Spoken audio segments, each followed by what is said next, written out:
کہ اور کے میں فرق کیا ہے؟ کہ کو حرف بیان بھی کہتے ہیں۔ کہ دو جملوں کے درمیان کسی بیان کو واضح کرنے کے لیے استعمال ہوتا ہے۔ کہ دو جملوں کے جوڑنے میں کام آتا ہے۔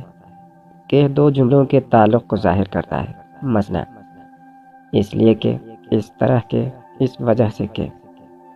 استاد نے کہا کہ ہمیشہ سچ بولو، پھر ماسٹر نے کہا کہ کل چھٹی ہے۔